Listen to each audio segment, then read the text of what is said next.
Эмвиль, пишу тебе письмо. Я адресат неведомый, и более того, незримый адресат, луна и солнце, и поля, и реки, и даже муравей, который, блядь, нассал, умерьте пыл, о нефтяные человеки, начнут бесславно хохотать. И мерзко рассмеются нам в глаза.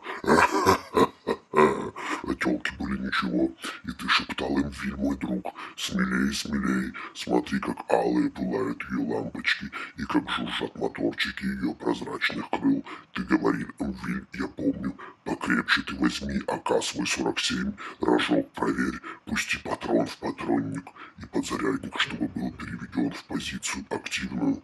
Протри на солнце, ах, как он блестит, твой хуй, Эмвиль, уехали мы поздно, люди ада ее забрали. Сладкий поцелуй запечатлелся в памяти, и тёлки другие отступили, и превратился в массу мух. Нагая, беспристрастная и целая любовь явилась мне, и тихо я дрочил, и Жевск уснул, и все вокруг уснуло. Калашников живой мне в жопу вставил дуло.